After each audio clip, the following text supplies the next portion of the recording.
Hi guys, so let's talk about the Wales versus France game and go through these teams. Now it's a Friday night game under lights, I'm really looking forward to it. The atmosphere should be absolutely amazing. Can Wales, the underdogs definitely for this game, come up with a massive win? What I like about this team is they've clearly gone for a particular strategy. They have supersized their team. They have realised that France is the most powerful individuals.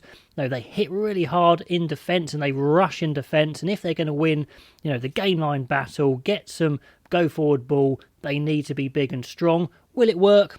I don't know, but at least they've gone for a very clear tactic. A few players have been dropped, unlucky victims of that tactic, shall we say, but at least it's there. I like that. So let's go through the team. Francis and Adams, they've come back from HIA concern, so that's good.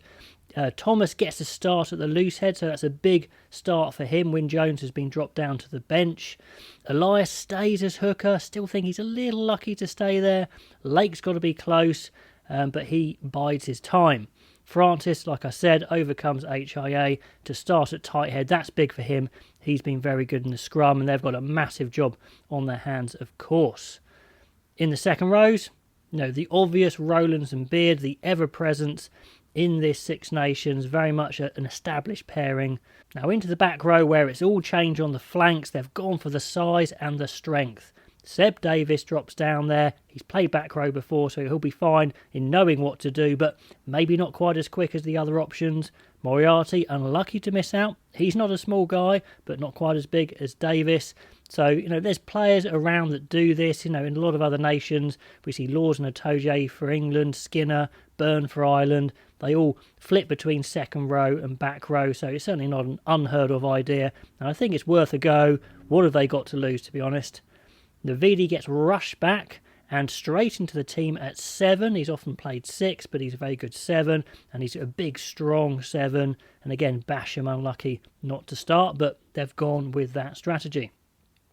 Faletau there at 8, rounding out that big back row, so it's a big, chunky pack trying to take on this French powerhouse pack as well. So, love what they're trying to do. Thomas Williams, bigger, 9 and 10, no doubt there, their best 9s and 10s. In the centres, though, another change. Again, looking to supersise their centres. Really unlucky on Tompkins, who has been their form centre. He doesn't get to start and he doesn't even get a spot on the bench. Jonathan Davis in at 12, where I would prefer him to play 12 to 13, to be honest.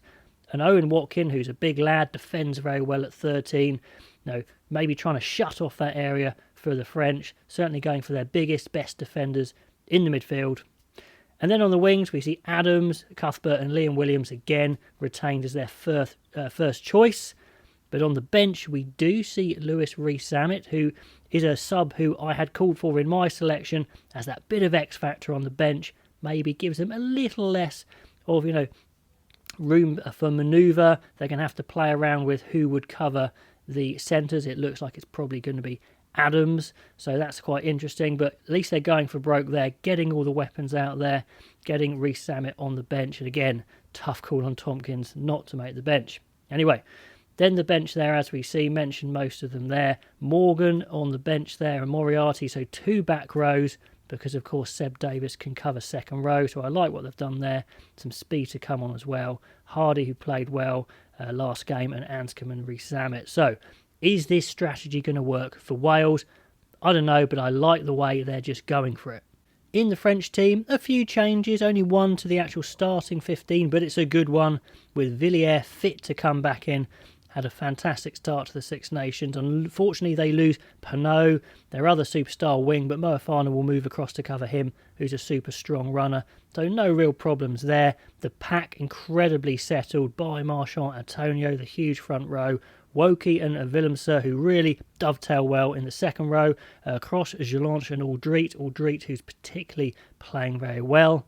Then at 9, a great boon for France there. Dupont is fit to play. A bit of an injury scare in midweek, and I think the Welsh players are a little bit disappointed to see him maybe, because I think there's a fair drop-off to their other 9s, but he gets to start and captain, so that's great for France. Intermac, of course, at 10. the perfect combo of Dante and Fiku, who seem to be playing so well. How are they going to go up against the big beefy defensive combo of Davis and Watkin? That's going to be fascinating. And then the back three of Villiers, Mofana on the wings, Jaminet at fullback, who, like I said, has got some excellence in him, but has made a few errors as well. So I'll be quite interested to see how he goes. Then on the bench, they're not going for that 6-2 split. Tawa Fifanua, unfortunately, I think has COVID, so that's a real shame because he's a big lump to bring off the bench. So they're going with Lebel on the bench as the third back, who's a very dangerous winger for Toulouse, only about 22, really good footwork. So that'll be a good opportunity to see him, and they're going for the traditional 5-3 split. So looking at these teams, it's going to be a great game. Wales have made some changes, they've gone for it. France very settled. Can they travel away from home again and get another win? If they do, then it really sets up that final game with England fantastically. What can Wales do? I'm pretty optimistic for Wales to play well, to keep it pretty close. I just think there is too much firepower in this French team. I'm not sure Wales can keep them out for the full 80, and I think France will sneak it. But it's going to be great. Like I said, Friday night game, fantastic stuff. Looking forward to it. Hope you are too. Comments below on those teams and the strategies it looks like Wales are going to use, and I'll catch you next time.